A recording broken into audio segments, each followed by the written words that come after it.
LAC पर तनाव के बीच रक्षा मंत्री राजनाथ सिंह लेह दौरे पर पहुंचे हैं। उनके साथ सीडीएस बिपिन रावत और सेना प्रमुख नरवणे भी मौजूद हैं। इस मौके पर रक्षा मंत्री राजनाथ सिंह सेना की तैयारियों का जायजा लेने पहुंचे और सेना का शौर्य देखा। उन्होंने T-90 टैंक, अपाचे और दूसरे हथियारों की ताकत को भी देखा।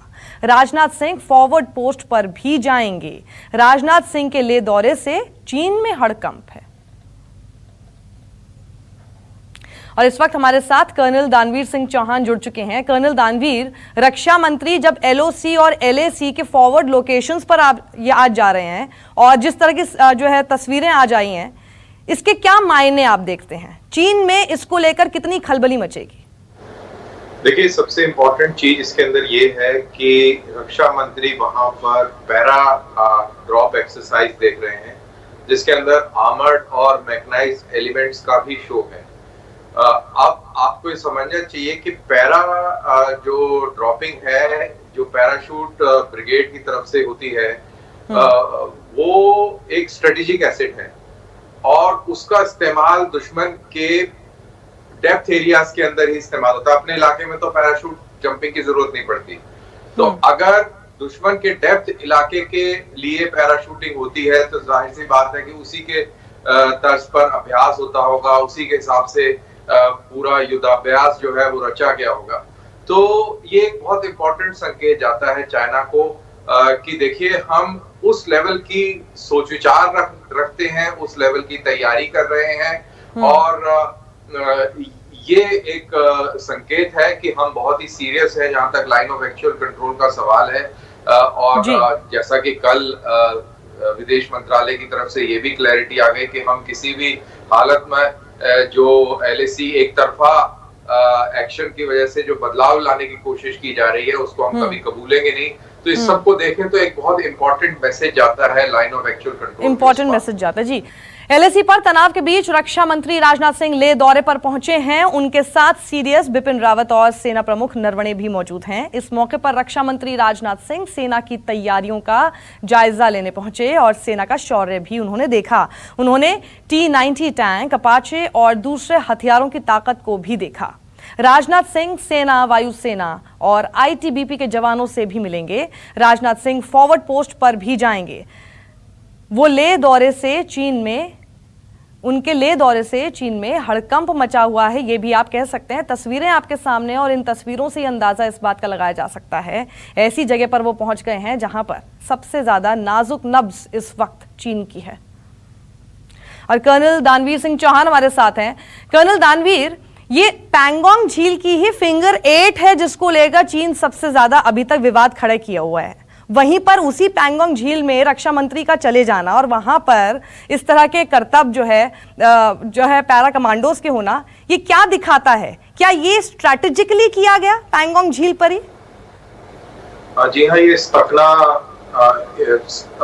ड्रॉपिंग ग्राउंड है जहां पर ये एक्सरसाइज हुई है और इस एक्सरसाइज के बाद में ये लुकुंग जा रहे हैं। लुकुंग जो है फॉरवर्ड बेस है जहां से फीडर बेस है गोरा पोस्ट, हॉट स्प्रिंग और आपके फिंगर एरिया के लिए। और राजनाथ सिंह का वहां पर जाना बहुत मायने रखता है और वहां से चाइना का जो ये इंट्रूजन है वो इलाका बिल्कुल दूर नहीं है और लुकुंग से खड़े होकर आप फिंगर 4 तक सीधी निगाह से आप फिंगर 4 इलाके को भी देख सकते हैं। तो ये एक बहुत इंपॉर्टेंट मैसेज चाइना को मिल रहा है कि हिंदुस्तान वाकई बहुत बहुत सीरियस है और इस प्रकार की जो एक एक्सरसाइज जिसके अंदर पैराट्रूपर्स का इस्तेमाल किया गया, जैसा मैंने पहले बताया, ये दुश्मन के पीछे वाले इलाकों में ऑपरेशंस के लिए इस्तेमाल होते हैं। तो अगर हम इनकी एक्सरसाइज कर रहे हैं तो इसका मतलब एक बहुत ही स्ट्रेटेजिक जो मैसेजिंग है वो हम दे रहे हैं और जैसा आप कह रही हैं चाइना में हड़कंप मचना बिल्कुल लाजमी है। दानवीर जी, 6 जुलाई से अब तक 4 मीटिंग्स हो चुकी हैं और डिसएंगेजमेंट का प्रोसेस हमने 6 जुलाई से शुरू कर दिया था। इस बीच में प्रधानमंत्री भी एक बार जा चुके हैं, दूसरी बार रक्षा मंत्री वहां पर चले गए हैं।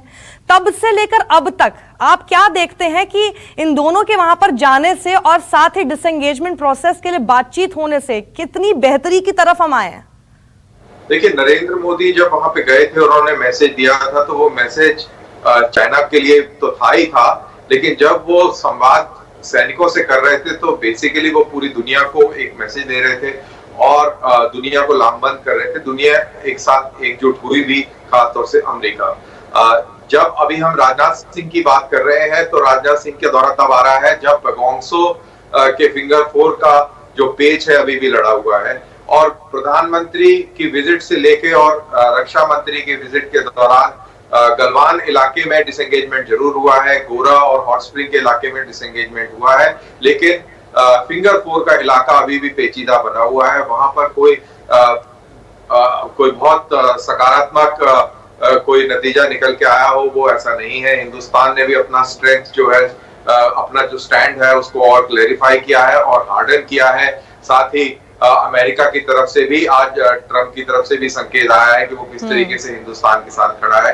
तो कुल मिला के देखा जाए तो स्थिति में इम्प्रूवमेंट जरूर हुआ है, लेकिन ये कहा जाए कि बहुत ड्रामेटिक इम्प्रूवमेंट हो गया है तो ऐसा नहीं है, और हमें बहुत लंबे हॉल के लिए तैयार रहना पड़ेगा, और ये जो खेल है ये लंबा खींचेगा। मेरे ख्याल से ये अगली समर्स तक जाएगा, क्योंकि अभी और महीने भर का टाइम है। अगर आपने जो भी डिसीजन लेना है तो लेना पड़ेगा, नहीं तो उसके बाद में डिसीजन लेना एक बहुत मुश्किल हो जाएगा। डिसएंगेजमेंट की प्रोसेस और जटिल हो जाएगी।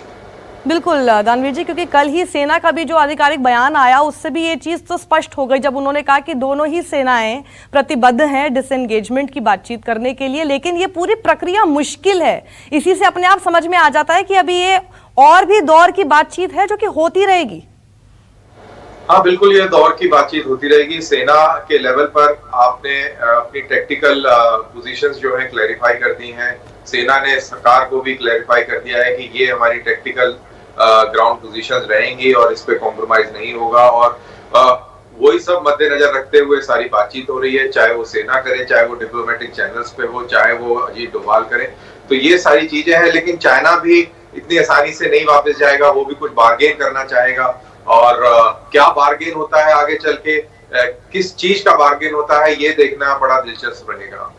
फिंगर 8 सबसे ज्यादा जो है बोन ऑफ कंटेंशन इस वक्त बना हुआ है। चीन उस पर मानने को ऐसा लग रहा है कि तैयार नहीं है, और उसके ऊपर वो ऊटपटांग और गलत खबरें अपने ग्लोबल टाइम्स के जरिए पकाने की कोशिश कर रहा है, क्योंकि जैसा ग्लोबल टाइम्स में चीन ने ये लिखवा दिया कि अब कोई विवाद ही नहीं बचा है। विवाद कैसे नहीं बचा है? फिंगर 8 से तो पीछे हुआ नहीं चीन अभी तक। हाँ बिल्कुल, विवाद बिल्कुल बचा हुआ है। फिंगर 8 तक चीन को पीछे मुड़ना है। फिंगर 4 से थोड़ी थिनिंग आउट जरूर उसने करी है, लेकिन अभी पूरी तरह फिंगर 4 खाली नहीं करा है, और फिंगर 8 के पीछे उसको जाना पड़ेगा, क्योंकि फिंगर 8 के पीछे उसकी सिरजा पोस्ट है। याद रहे कि 62 में सिरजा पोस्ट हमारी थी, और शेरजंग थापा को यहीं पर ही परमवीर चक्र मिला था। बहरहाल अब लेकिन वो चाइना के हाथ में है, और हिंदुस्तान की पेट्रोलें अप्रैल के महीने तक फिंगर 8 तक जाती रही हैं, और ये विवाद के चलते अभी फिंगर 8 से फिंगर 4 का इलाका चाइना के कब्जे में है, और वो हमारे लिए छुड़ाना बहुत अहम है। कर्नल दानवीर, इस वक्त जो हम तस्वीरें दिखा रहे हैं T-90 टैंक की दिखा रहे हैं, जरा इसके बारे में आप समझाइए, बताइए दर्शकों को T-90 टैंक का महत्व क्या होता है, और वहां पर जब इसका हम अभ्यास देख रहे हैं तो क्या मायने हैं? देखिए, जो आर्मर है, जो टैंक्स का इस्तेमाल है इन इलाकों में, अगर आप कभी ले गए हो या लोग जो टीवी देख रहे हैं उन्होंने ले की तस्वीरें देखी हो, तो पहाड़ बहुत ऊंचे ऊंचे हैं, लेकिन पहाड़ों के बीच में बहुत बड़े बड़े प्लेन एरिया के गैप्स हैं, और टैंकों का वहां पर इस्तेमाल इन प्लेन एरिया के गैप्स में ही होगा, क्योंकि आपने खबरें पढ़ी होंगी कि चाइना ने T-15 नाम का एक लाइट टैंक इंट्रोड्यूस किया है, और उनके 2 मैकेनाइज्ड डिवीजन 6 और 8 20,000 सैनिकों और कई 100 टैंकों के साथ में वो डेप्थ एरिया में मौजूद है। तो उनकी अगर वो हमला करते हैं और उनकी आर्मर को रोकना है, तो उसमें हमारे T-90 बहुत अहम रोल अदा करेंगे। और पिछले 2 दिन पहले ही एक खबर आई थी कि हिंदुस्तान की फौज भी T-15 के जैसा एक लाइट टैंक ढूंढने की कोशिश कर रही है, तो वो एक अलग कहानी है। बट बहरहाल T-90 एक बहुत ही पोर्टेंट और दुनिया का जदीद तरीन इक्विपमेंट है, और ये किसी भी नॉन आर्मर को बहुत अच्छी तरह ध्वस्त कर सकता है, और इस इलाके के अंदर T-15 जैसे जो चाइनीज टैंक है वो कहीं भी इसके सामने टिक नहीं सकते। ये जो हम तस्वीरें देख रहे हैं, इसमें नया और अलग क्या है? कि ये सब तो पहले भी होता रहा होगा। इसमें सबसे अहम और अलग ये है कि इसमें रक्षा मंत्री आके उन्होंने इसको व्यू किया है और तकना जहां पर ये पैराड्रॉप्स और जहां पर ये एक्सरसाइजेस करी गई हैं, यहाँ से LAC और LOC दोनों इक्वी डिस्टेंस पे है।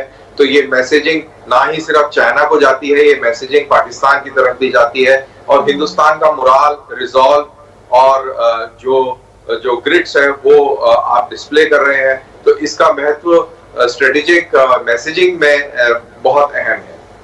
और पैरा ड्रॉपिंग के बारे में समझाइए। पैरा ड्रॉपिंग भी यहाँ पर पहले होती रही होगी, तो ये जो हम तस्वीरें इस वक्त देख रहे हैं, हाउ इम्पोर्टेंट इज इट? देखिए, पैरा ड्रॉपिंग आपको जैसे मालूम होना चाहिए और पूरे हिंदुस्तान में भी लोगों को खैर इतना तो नहीं पता होगा, लेकिन मैं बता देता हूँ कि इंडिया के अंदर एक ही पैरा का ब्रिगेड है, वो आगरा में स्टेशन है और स्ट्रेटेजिक फोर्सेस के तहत आता है, directly under chief of army staff आता है और इसका जो रोल है वो पूरे हिंदुस्तान के जो नेबरिंग कंट्रीज हैं उनके इलाके में है। इनका इस्तेमाल दुश्मन के इलाके के अंदर ही होता है। डायरेक्ट हम बाय एयर इनको दुश्मन के इलाके में डीप इनसाइड एनिमी टेरिटरी इनको गिराते हैं और ये वहां पर दुश्मन की जो फोर्सेस हैं उनको पीछे से हमला करते हैं। देखिए, हम लोग बॉर्डर पे आमने सामने लगे हैं, लेकिन पैराट्रूपर दुश्मन के पीछे जाके और उनको पीछे से हमला करते हैं। तो ये कार्रवाई करने में ये लोग सक्षम हैं, चाहे वो अंडमान हो, चाहे वो लेह लद्दाख हो, चाहे अरुणाचल हो, बर्मा हो, तिब्बत हो, चाहे कहीं भी हो, right up till horn of Africa, वहां तक की ये प्लानिंग रखते हैं। तो ये बहुत इंपॉर्टेंट एसेट है इंडिया के हाथ में और अगर इस लेवल की एक्सरसाइज करके और आप रक्षा मंत्री उसका रिव्यू कर रहे हैं तो आप समझ सकती हैं कि इसका कितना महत्वपूर्ण मैसेज जो है पूरे इलाके में और खासतौर से चाइना को जाता है। जी, बने रहें आप हमारे साथ।